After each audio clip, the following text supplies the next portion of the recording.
अध्यक्ष महोदय, मैं आपकी बात मानती हूँ, लेकिन बिना तथ्य के बहुत सालों के लिए ये हम पर आरोप डाल रहे हैं। हम चुपचाप सुनते हैं, इनको भी थोड़ी सी संतुलन होनी चाहिए, सुनने की थोड़ी सी हिम्मत होनी चाहिए। ये राजनीति है, हम बोलेंगे, आप वंदे मातरम बोलें। वंदे मातरम सर। महोदय, आज की ये बहस सिर्फ ध्यान भटकाने के लिए की जा रही है, क्योंकि ये सरकार इस देश के वर्तमान की असलियत छिपाना चाहती है। आज देश का युवा कितना परेशान है, कितनी मुश्किल में है। पेपर लीक होते रहते हैं, बेरोजगारी है, महंगाई इतनी बढ़ चुकी है। इसकी चर्चा हम सदन में क्यों नहीं कर रहे हैं? आरक्षण के साथ जो हो रहा खिलवाड़ है, उसकी चर्चा हम यहाँ क्यों नहीं कर रहे हैं? महिलाओं की बात होगी, बड़े बड़े ऐलान होंगे, मगर उनकी परिस्थितियों को सुधारने के लिए कोई ठोस कदम यहाँ क्यों नहीं उठाया जा रहा है? इन्हीं दरवाजों के बाहर खड़े होकर पत्रकार करे थे। आपने कहा कि आरोप मत लगाइए बगैर तथ्य के, तो मैं बोलूं कि नहीं बोलूं? नहीं, बिल्कुल नहीं। नो, आप उधर की बात मत बोलो। आप जल्दी से बोल लेते हो, सदन में जो कुछ भी बोले वो तथ्यों से बोले। आपको हर चीज ऑथेंटिक करनी पड़ेगी, इसलिए आप तथ्यों से बोलें। अच्छा सर, बड़े बड़े शहरों में प्रदूषण है, लेकिन हम इस सदन में बैठकर सिर्फ छोटी छोटी बातें करेंगे। जी, जो अतीत की बातें हैं ना, जो बार बार आप चाहते हैं कि हम पीछे देखें, लेकिन हम आगे भविष्य की बात, वर्तमान की बात, जो असली समस्याएं हैं उनकी बात न करें, ये छोटी बात होती है। आप में हिम्मत है तो भविष्य की बात करिए, हिम्मत है तो बात करिए कि बेरोजगारी क्यों है, कि पेपर लीक क्यों होते हैं। आप चेयर को एड्रेस करें। आपको अच्छा, खत्म कर लेती हूँ, चेयर के एड्रेस करो आप। अध्यक्ष महोदय जी, सच्चाई ये है कि इनका शासन दमन का शासन है। इनकी राजनीति दिखावे की राजनीति है, इवेंट मैनेजमेंट की राजनीति है, चुनाव से चुनाव तक राजनीति है, तरह तरह के ध्यान भटकाने वाले मुद्दों की राजनीति है। वंदे मातरम इस देश की उन्हीं उम्मीदों की गुहार है जिन्हें आपका शासन हर रोज ठुकरा रहा है। आज भी सरहद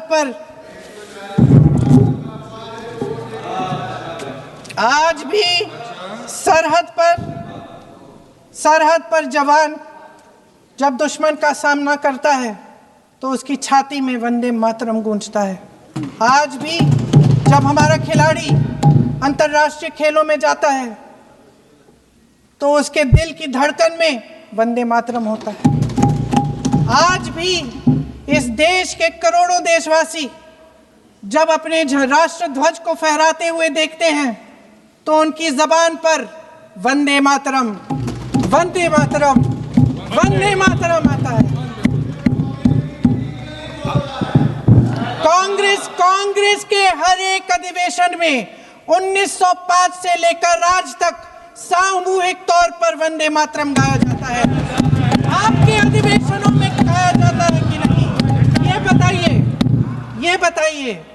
मैं एक बात कहना चाहता हूं, कुछ लोग इस सदन के अंदर आते हैं तो -CCC आते हैं। ना सिविक सेंस है, ना कॉमन सेंस है और ना कॉन्स्टिट्यूशनल सेंस है। उनको तो आकर केवल उत्पात मचाना है। पॉकेट में हाथ देके आते हैं। और आप ठीक कहा आपने निशिकांत, आप देखिए, हम लोग जब लोकसभा के सांसद बने हमें बताया गया कि सदन के अंदर आपका व्यवहार क्या होना चाहिए। कोई स्पीकर बोलता तो आगे पीछे जाना नहीं है, कहीं पे खड़ा नहीं होना, गैलरी को रोकना नहीं है और जेब में हाथ डाल के नहीं चलना है। लेकिन वो सारे के सारे नियमों को तोड़ने का काम आज एक व्यक्ति करता है, वो लीडर ऑफ प्रोपेगेंडा है, क्योंकि उनको तो न्यूज में रहना है। ये फोमो गांधी जो है ना, फोमो गांधी, फोमो मतलब फियर ऑफ मिसिंग आउट। इनको डर लगता है कि मैं हेडलाइन से हट ना जाऊं।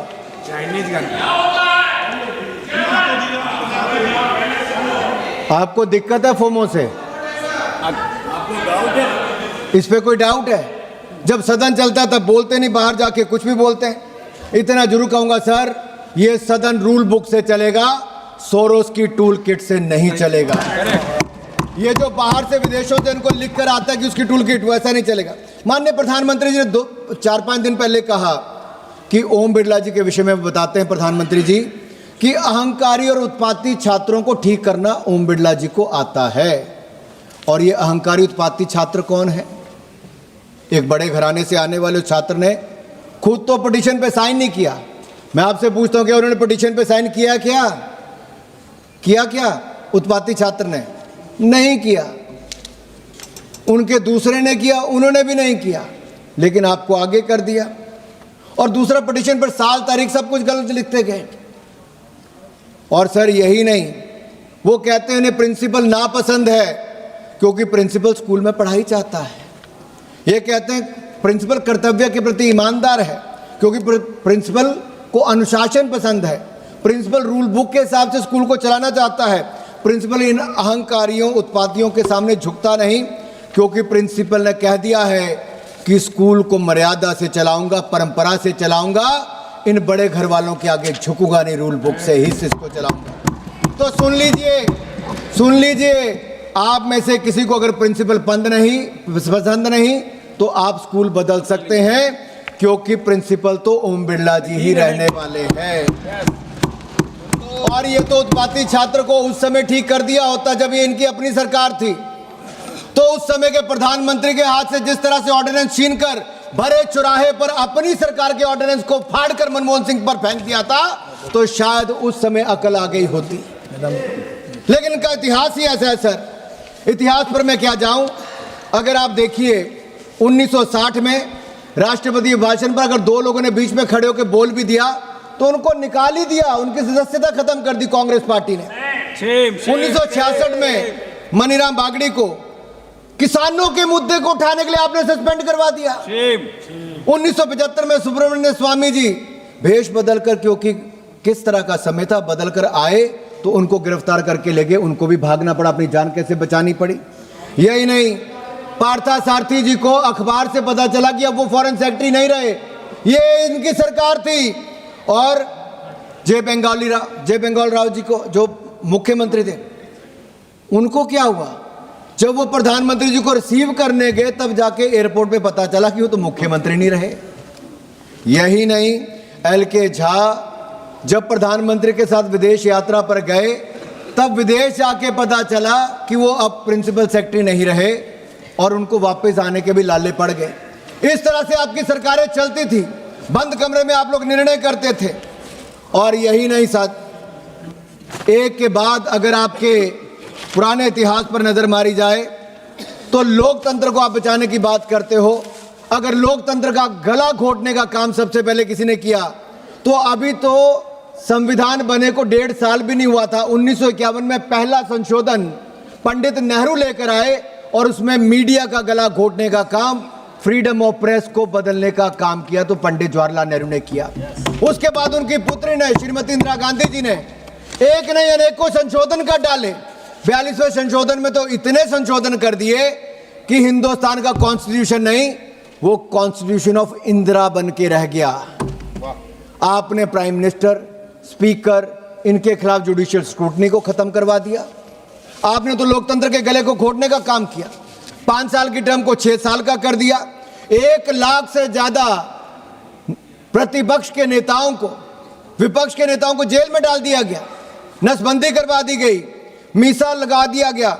और यही नहीं, जब इसी सदन में, लोकसभा में, शिवराज पाटिल जी डिप्टी स्पीकर के रूप में थे 1990 में, तो आपके चीफ व्हिप पीजे कुरियन ने उनके हाथों, उनके सामने जाकर किस तरह से हाथापाई की, किस तरह से दिल्ली यूटी बिल को फाड़ा गया और उनकी जान तक बनाई थी। और 2012 में आपके ही मंत्री ने राज्यसभा में चेयरमैन के कान में जाके फूंक मार दी कि एडजॉर्न हाउस को एडजॉर्न कर दीजिए। आप इस तरह से तो सदन चलाते थे। आप लोकतंत्र का पाठ पढ़ाने आए हो, आप हमें कानून नियम बताने आए हो।